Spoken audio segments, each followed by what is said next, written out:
Biden came out last week. Okay, enough. Biden came out last week and talked about the supply chain and said it's not going to be a problem.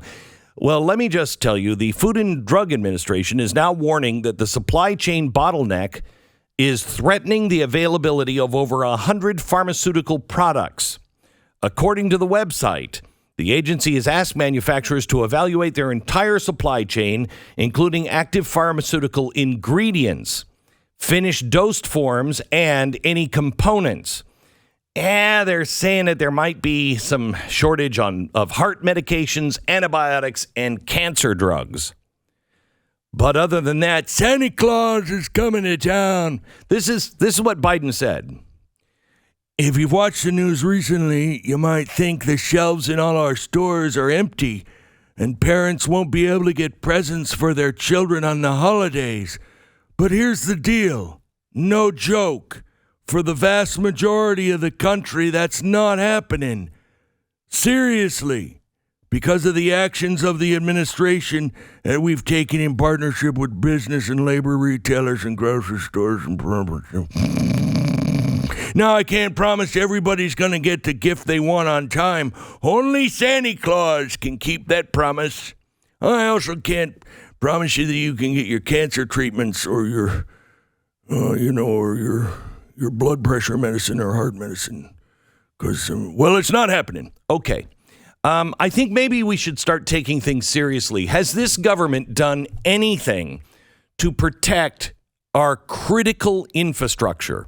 The first thing we should have done after COVID was, hey, we're going to make sure that medicine is available here, that we actually make some critical ingredients for medicines. We didn't do it. Now, instead, we made sure that we have critical infrastructure in case there's ever a war. We have a strategic oil reserve. Except let's open it up for gasoline because, we shut down all the pipelines and gas is getting really, really pricey. So let's open up the strategic oil reserves and make the price go down 1.8 cents. Not 2 cents, 1.8. When are we going to replace that in our strategic oil reserves? I want to talk to Tim Stewart. He is the president of the U.S. Oil and Gas Association. Hi, Tim. How are you? Glenn, good morning. It feels like 1973 all over again, doesn't it? It's crazy. So, hang on. Full disclosure, Tim is the brother of the guy who runs my ranch. Listen to this. You want to talk about a family. The guy who runs my ranch, who also happens to be, he was a full bird colonel, was he not, in the Air Force? He was, yeah. Your other brother is a federal judge, and your other brother is a congressman. But other than this lazy family stuff, what do you have to show for it? This is you probably ought to meet. You probably ought to meet my sisters, actually, because my sisters are far more impressive than the deadbeat brothers that are in the family. I'm the weak link in all of this. The weak link in all of this, so I understand. Right, I know. You're only the president of U.S. Oil and Gas Association. So tell me what is happening and what's true on the oil and gas situation. What are we really expecting? Well, sure. But first, you start out talking supply chain. There's 6,000 items that are made from petroleum products. Yep. That's everything from toolboxes and petroleum jelly to football cleats and everything else. And you can't address the supply chain constraints without addressing the ingredients and the base materials that go into building out the supply chain, the supplies for the chain. And the administration, I think, is, when I say we're going back to 1973, it really is. I've been telling people, like, you call it feckless or you call it reckless, but it sure is an energy policy. Glenn, what you have is, I think you have a situation where energy policy is being dictated by people who haven't driven themselves to work for years. Mm-hmm. This is the classic administration, Wall Street, white shoe DC law firm revolving door, where people who have been picked up in black sedans for years are now being driven to their offices to make energy policy for the rest of us. It's really, really frustrating for those of us schleps who actually have to fill up twice a week. So can we go back to where you started before we go to gas? Let's go back. The products that are made from petroleum. I used to be a good friend before he passed away of John Huntsman, and I went to his office, and in his lobby, he had this like miniature house that was cut in half, and it showed everything that petroleum was involved in. And I mean, it's everything. It's everything. Right. How does the world live without a healthy supply of petroleum? Well, it's not just gasoline, and that I think is where the administration really misses the mark. Is they think, well, we can drop 2 cents from actions that we did or didn't take, and boy, look how great we are. But the reality is anybody who is waiting for anything to be made or is trying to make anything relies solely on this base material, of which we have in absolute abundance across the world, and particularly in the U.S. And yet, for whatever reason, this is sort of that ideological approach that if it is something that may or may not contribute to a carbon footprint, then it's bad.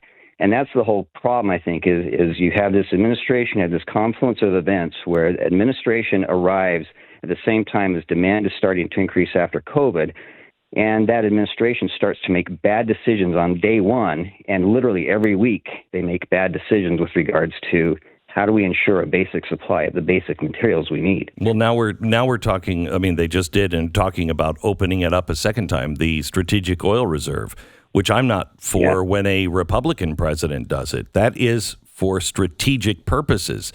And, right. Maybe that's to keep the gas price down if you know it's going to come back down. But with this administration, if they continue to follow what they're doing, gas prices or oil prices will not come down. They'll get higher and higher as they squeeze even tighter and tighter on these companies. Am I right? No, you're exactly right. And if I could, just for a second, the administration opened up the Strategic Petroleum Reserve in response to being told no by OPEC. They went to OPEC and begged, please increase production. Well, no, we're going to keep it at what we had planned, OPEC told them. And so the administration came back and said, well, we need to do something. So let's see, what do we do? Let's dust off the old Marxist playbook that was used by Venezuela. Let's, one, accuse industry of being a cartel or colluding for higher prices. And two, we'll drop more out of this Strategic Petroleum Reserve. Some perspective, 50 million barrels sounds like a big number. Reality is, Glenn, that represents 1/2 of 1 day of global energy consumption. It's less than 2.5 days of U.S. consumption. Jeez. But the White House wanted to say, look, we're releasing 50 million barrels because it sounds like a big number, but compared to global crude consumption, it's a rounding error. It's tiny. And the markets laughed it off. Within 6 hours, the price of crude had actually increased. So it was... Go ahead. I'm baffled myself. I mean, it is so obvious. Do you think anybody believes that this administration is doing anything other than crippling the oil industry? I mean, do you have any research or anything that shows perception from people? Well, see, and that's a great question. We sit and we scratch our heads. We say, are they doing this on purpose, or are they doing this because they don't understand? And if they do it because they don't understand, then they're feckless. If they're doing it on purpose, then they're reckless. And that takes me back to my first point. This series of bad decisions, and literally it's almost week by week. The reality is like I'd invite President, if I had a poker night, I'd invite President Biden to poker night because he is the worst poker player I've ever seen. He sends mixed messages all the time. And every single day that goes to the markets, and that's why the markets are fluctuating, because they can't figure out exactly where the administration's going. Well, wait, what is the mixed message here on oil and gas? Great question. Okay, so on one hand, they say, well, we're going to do everything we can to help consumers, and then literally the next day, they will take an action that will constrain industry's ability to produce. The biggest subtle signal, Glenn, goes to Wall Street continuously. They're using financial rules. They're using the SEC, the Office of Comptroller of Currency. They're using the FTC and others to send subtle messages to Wall Street to say, Our policy says that you should not invest in fossil fuel Correct. projects. And so it's really easy to send a bank examiner in to a mid-sized bank and say, let me look at your portfolio. I see that you've got maybe 3% of your portfolio investing in fossil fuels. So what have you factored in the climate risk to that? And the bank manager says, well, maybe not. And so he walks out and says, let's just unload this. And what's happening is you're seeing a squeeze of liquidity, particularly for the smaller players on Wall Street, where they can't get their capital expenditure budgets funded for the next couple of years because of the uncertainty the administration sends and its messages every day. Well, they said, the administration, or who was it, Stu? Was it Kerry? Came out and said, especially the small producers, we will put them out of business. Yeah, I mean how much of our daily life is affected by the small producers? It's about the same amount that is affected by a small farmer, to be honest with you. Agriculture and the oil and gas industry are very closely aligned in how they structure. You have a few large players in the ag industry, but it's the thousands and thousands of small farmers who actually make up the volume. And same with oil and gas. You have a few players that everybody identifies as big oil and beats them up. But the reality is there's thousands of smaller companies who create tremendous volume and add to the portfolio day by day. And it's those guys that are getting hit hardest when they can't get their budgets approved by their lenders because Wall Street is telling them don't do it because the administration is telling Wall Street not to do it. So I've been begging the audience to get their money out of these big lenders because of this and other things like it. They are fully in bed with the Great Reset and ESG standards, which will strangle all of us to death. Right. And so I've been urging people, please tell them and then move your money to a local bank. Tell them why you are taking your money out because of the ESG standards. You want nothing to do with it. It's not going to fix the problem, but it will certainly buy time and send a message, hopefully, to the market, the banking market. What else can we do? Well, keep using the product for sure. Well, I don't think I have a choice. But, and look, I've been doing this a long time. I tell people it's a fool's errand to bet against this industry. It is cyclical in nature. And the reality is that we produce exactly what people need. And we'll keep doing that regardless of who is dictating policy right now. There is a problem, though, Glenn, that nobody talks about. The White House avoids at all costs, and that is this issue of energy poverty. And, it's easy for me to say to people, use our product, but when the reality is, look, industry is cognizant of this fluctuating price market and how hard it is for people. And energy poverty is something very, very real. I don't know if you saw this, but there was a Gallup poll that came out last week that said 45% of Americans are reporting financial hardship triggered by increased prices. Yep. 7 in 10 lower American households are experiencing real hardship, and that's pushing millions of people back into what we're calling energy poverty. It's because you make rational decisions. Do I drive the 40 miles to the doctor? Do I do it on Tuesday or do I do it on Friday? Because I don't know if I can afford the fill up for the rest of the week. Mm-hmm. That's really concerning to us, And I'm really concerned, really very concerned, Tim, about this winter. I mean, there are a lot of people that, use oil and gas for their furnace that are going to have to not just say, do I go to the doctor, but do I turn the heat up?